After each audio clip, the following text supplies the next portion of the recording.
Hello दोस्तों, welcome to my channel. आज हम जानेंगे निमोनिया के बारे में।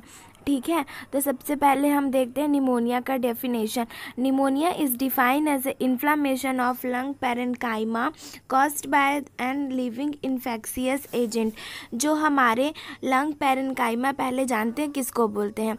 ठीक है, तो जो हमारे large number of thin wall alveoli होते हैं उसके सराउंडिंग एरिया में सरफेस में फॉर्मिंग होता है एक लेयर का, उसे हम पैरेन्काइमा कहते हैं। इसका वर्क क्या होता है कि ये प्रॉपर गैस एक्सचेंज को मेंटेन करता है। ठीक है, तो जब इस लेयर पे कोई भी infectious agent, living infectious agent मतलब इन्फेक्ट करता है या कॉज्ड होता है तो उसे निमोनिया कहते हैं। ठीक है, जिससे प्रॉपर गैस एक्सचेंज नहीं हो पाता है। अब हम देखते हैं निमोनियाइटिस। तो जो निमोनियाइटिस होता है वो आइटिस का मतलब होता है इन्फ्लामेशन। तो इस inflammation of lung parenchyma caused bye non living agent. जो नॉन लिविंग एजेंट होते हैं जैसे कि कोई भी रेडिएशन, मतलब कहीं से रेडिएशन पड़ रहा है, जैसे सनलाइट्स हो गया या केमिकल, किसी भी केमिकल के थ्रू हमारे जो पैरेन्काइमा लेयर होते हैं वो इंजर्ड हो रहे हैं, इन्फेक्ट हो रहे हैं तो जिस वजह से इन्फ्लामेशन कॉज होता है, इसे निमोनियाइटिस बोलते हैं।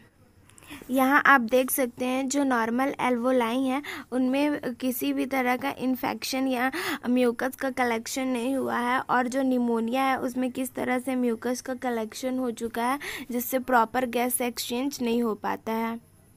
अब हम देखते हैं रिस्क फैक्टर की निमोनिया होने की क्या क्या रिस्क फैक्टर हैं। ठीक है, तो सबसे पहला एज 65 और ओल्डर। जो ज़्यादा एज के पीपल्स होते हैं उनको निमोनिया होने के कॉज होते हैं, लेकिन समटाइम्स ये चिल्ड्रन को भी कॉज हो सकते हैं। सिगरेट और स्मोकिंग, जो बहुत ज़्यादा सिगरेट और स्मोकिंग इनहेल करते हैं, स्मोक करते हैं, उन्हें ये होने के चांसेस होते ही हैं। वीकेंड इम्यून सिस्टम, जिनका इम्यून सिस्टम बहुत ही वीक है उनको कॉज होते हैं। कीमोथेरेपी ट्रीटमेंट, जो कीमोथेरेपी ट्रीटमेंट जो मतलब कैंसरस पेशेंट होते हैं वे ज़्यादातर कीमोथेरेपी ट्रीटमेंट करवाते हैं, इस वजह से भी निमोनिया कॉज हो सकता है। माल न्यूट्रिशन, जिस बच्चों में बहुत ज़्यादा न्यूट्रिशन बहुत ही कमी है उन्हें निमोनिया होने के चांसेस होते हैं। अल्कोहल और ड्रग अब्यूज़, बहुत ज़्यादा मात्रा पे अल्कोहल इंटेक करने से या किसी भी तरह का ड्रग एडिशन होने से भी निमोनिया होने के चांसेस होते हैं। अब हम देखते हैं निमोनिया के टाइप्स। ओके, तो सबसे पहला है मोस्ट कॉमन टाइप इमोनिया। तो इसमें क्या होता है, inflammation and infection of the lungs and bronchial tube that occur when bacteria pneumonia और वायरल निमोनिया। तो क्या होता है, जब निमोनिया किसी भी इन्फेक्शन के कांटेक्ट में हम आते हैं तो हमें इस तरह का निमोनिया कॉज होता है। जो कॉमन कॉजेज ऑफ बैक्टीरिया होते हैं वे बैक्टीरिया क्या बोलते हैं, उनका क्या नाम होता है, तो उनका नाम ये है स्ट्रेप्टोकोकस निमोनियाई और निमोनियोकोकस। ये जो बैक्टीरिया होते हैं इनकी वजह से निमोनिया कॉज होता है। अब हम देखते हैं कम्युनिटी एक्वायर्ड निमोनिया। जो कम्युनिटी एक्वायर्ड निमोनिया होते हैं ये ज़्यादातर पीपल्स में मतलब आउटसाइड ऑफ द हॉस्पिटल देखने को मिलते हैं। ठीक है, कि जो अपने केयर सही तरीके से नहीं करते हैं, हाइजीन मेंटेन करके नहीं रखते हैं, उन पीपल को ज़्यादा होने के चांसेस होते हैं। उनका स्लीपिंग पैटर्न सही नहीं होता है और अदर बहुत सारे प्रॉब्लम है, और ये ज़्यादातर विंटर सीजन में कॉज होता है, और यह हमारे माउथ, नोज़ और थ्रोट को बहुत ज़्यादा मात्रा में इफ़ेक्ट करता है। Hospital acquired pneumonia. जो हॉस्पिटल एक्वायर्ड निमोनिया होते हैं वे क्या होते हैं कि हम अगर हॉस्पिटल में स्टे हैं तो हम अनदर पीपल के कांटेक्ट में आते हैं, जिस वजह से हमें भी इलनेस या निमोनिया होने के चांसेस होते हैं। और ये ज़्यादातर मैकेनिकल वेंटिलेटर, मतलब अब ज़्यादातर हम मैकेनिकल वेंटिलेटर या ऐसी के कांटेक्ट में रहते हैं तो हमें निमोनिया होने के चांसेस होते हैं अगर हमारा इम्यून सिस्टम बहुत ही ज़्यादा वीक है तो। अब हम देखते हैं एस्पिरेशन निमोनिया। जो एस्पिरेशन निमोनिया होता है, this type of pneumonia occur when person accidentally inhale food, drink, vomit और saliva from mouth and lungs.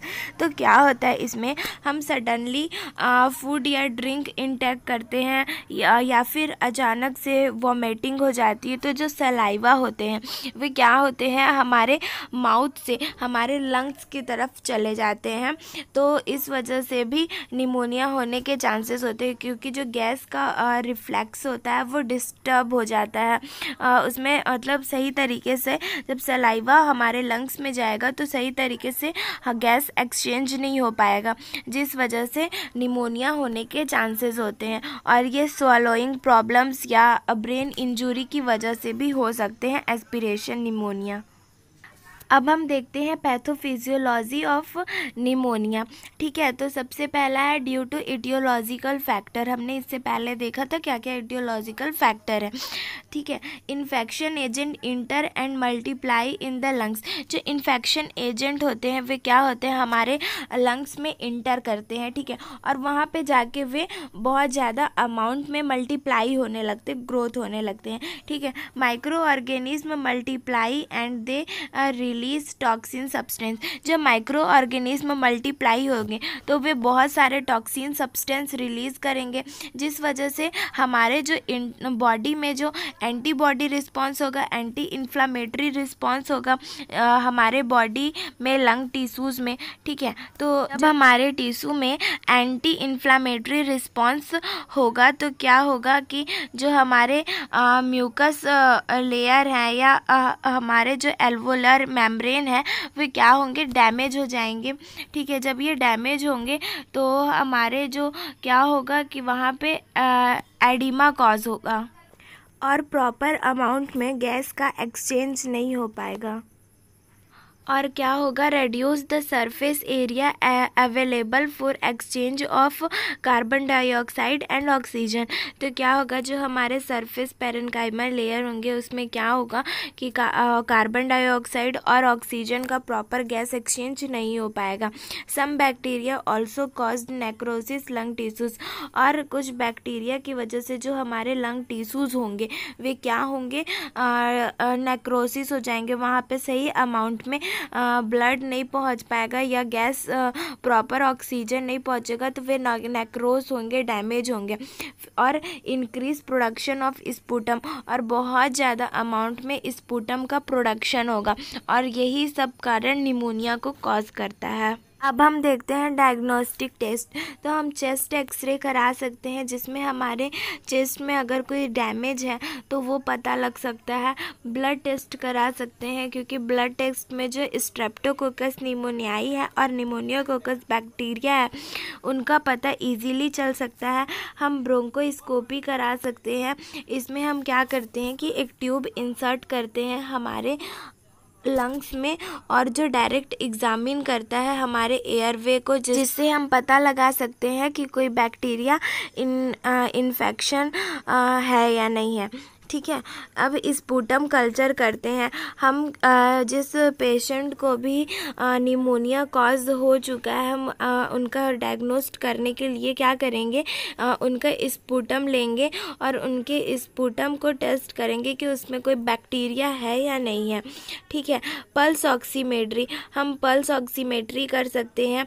RTL blood gas, measure oxygen, carbon dioxide और एसिड इन द ब्लड। हम जो arterial blood gas, जो blood का सही amount में circulate हो रहा है नहीं, प्रॉपर गैस का एक्सचेंज है या नहीं, सही अमाउंट में ऑक्सीजन या कार्बन डाइऑक्साइड है या नहीं, ये सब चेक करके हम पता लगा सकते हैं कि पेशेंट को निमोनिया है या नहीं। अब हम इसका मैनेजमेंट देखेंगे। ठीक है, तो हम सबसे पहले पेशेंट को एंटीबायोटिक प्रोवाइड करेंगे। ठीक है, जिससे उनका बैक्टीरिया का जो भी जिससे जो बैक्टीरिया का मल्टीप्लाई है वो रिड्यूस हो सके। कफ मेडिसिन हम प्रोवाइड करेंगे, turning coughing, deep breathing to remove secretion, और उन्हें इधर उधर टर्न कराएंगे पेशेंट को ताकि उनका जो कफ है वो रिलीव हो सके। डीप ब्रीथिंग एक्सरसाइज करवाएंगे ताकि उनका जो भी सिक्रेशन है वो सिक्रेट आउट हो सके, जो भी कफ का प्रोडक्शन है। कंट्रोल फीवर विथ एस्प्रिन, और हम उनको एस्प्रिन प्रोवाइड करेंगे ताकि उनका फीवर है वो कंट्रोल हो सके।